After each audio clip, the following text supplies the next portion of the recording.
वाह रे वाह। पवन सिंह और खेसारी लाल यादव दोनों तो कमाल कर दिया भाई, दोनों तो बहुत बवाल कर दिया। क्या किया है पूरी खबर जानने के लिए पूरे वीडियो देखिए।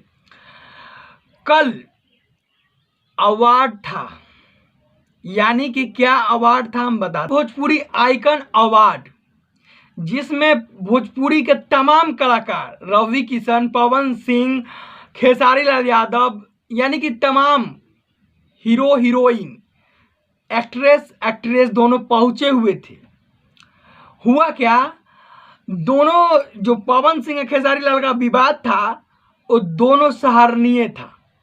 किस प्रकार से पूरे जनता को, पूरे ऑडियंस को बुर्बक चुतिया बनाते हैं ये दोनों, इसका हद पार है। इस तरह से दोनों मिले हैं कल आपस में। मिलाने वाले रवि किशन जी थे, जो सगा भाई भी फेल है, सगा भाई की तरह गाला मिले हैं। और इस तरह से लगता है कि जिस्म दो है लेकिन जान एक है। अरे भैया, ऑडियंस को चुतिया बनाते हो? अगर चुतिया नहीं बनाते हो तो क्या बनाते हो? अगर दोनों को इस तरह से मिलना ही था, अब बार बार मिल ही जाते हो, तो एक दूसरे को सोशल मीडिया के अनुसार, सोशल मीडिया के सोर्स से एक दूसरे पर तंज क्यों कसते हो? कसने से क्या फायदा होता है?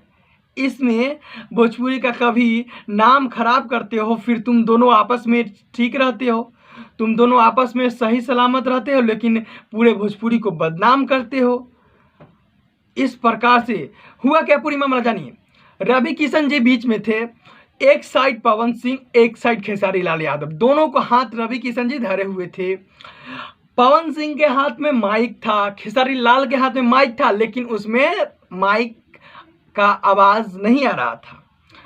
तो पहले रवि किशन जी ने कहे दोनों से, पवन सिंह और खेसारी लाल से, कि आप दोनों से रिक्वेस्ट है, क्या रिक्वेस्ट है कि आप दोनों अपने विवादों को इसी जगह समाप्त कर दीजिए। तो इसी पे पवन सिंह ने कहा, भैया आप मेरे बड़े हैं, मैं आपका अनुरोध नहीं, आप आदेश कीजिए, मैं आदेश का पालन करूंगा। आदेश का पालन करना मेरा कर्तव्य है, ना कि आप मुझे रिक्वेस्ट करें।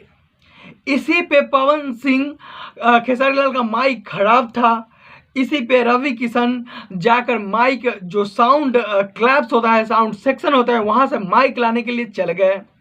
वहां पे माइक लाए, तब तक पवन सिंह ने जाकर खेसारी लाल को अपने वाले माइक थमा दिए। उसके बाद उधर से रवि किशन जी अपना माइक लेकर आए, पवन सिंह को दे दिए। पहले पवन सिंह बोले कि ये झगड़ा झंझट को समाप्त कर दिया जा रहा है और दोनों आदमी में आज से वाद विवाद को समाप्त कर दिया जा रहा है। और हाँ, दोनों में ये भी शर्त बना गया कि अगर हमसे गलती होता है कुछ, तो पारिवारिक मुद्दा को लेकर सोशल मीडिया पे बात नहीं रखा जाए। आप पर्सनली मैसेज करके हमें इन्फॉर्म कर दे कि हमसे क्या गलती हुआ है। अगर आपसे गलती होता है तो मैं आपको मैसेज करके इन्फॉर्म करूंगा। दोनों में इसी प्रकार का बात विचार हुआ और आपस में गले इस प्रकार से मिले, जो आप फोटो देख रहे होंगे। किस प्रकार से ऑडियंस को बुर्बक बनाकर इन दोनों सेलिब्रेशन समझ रहे हैं, हीरो समझ रहे हैं अपने आप को। इसीलिए कहता हूं दोस्तों, ये चुतिया बनाना छोड़ दीजिए, ताकि आपको ठीक रहेगा। नहीं तो ऑडियंस में बहुत पावर होता है, ऑडियंस आपको ऊपर ले जाएगा, नीचे भी लाना जानता है। इसलिए घमंड नहीं। अरे दोनों आपस में इस तरह से बात कर रहे हैं, कॉन्फ्रेंस आकर बड़े बड़े बात करते हैं, औकात, पावर, पावर यहीं से खत्म होला तो उधर, अरे क्या कहते हैं, उनके परिवार पे सीधा निशाना साध रहे हैं। तो ये मामला नहीं होना चाहिए भोजपुरी इंडस्ट्री में, क्योंकि हम भी भोजपुरी से जुड़े हुए हैं। जुड़े नहीं, मेरा भोजपुरी लैंग्वेज लोकल लैंग्वेज है, क्योंकि मैं बिहार के रहने वाला हूँ। क्या कहना चाहते हैं, दोनों को विचार को, दोनों पक्ष को कमेंट में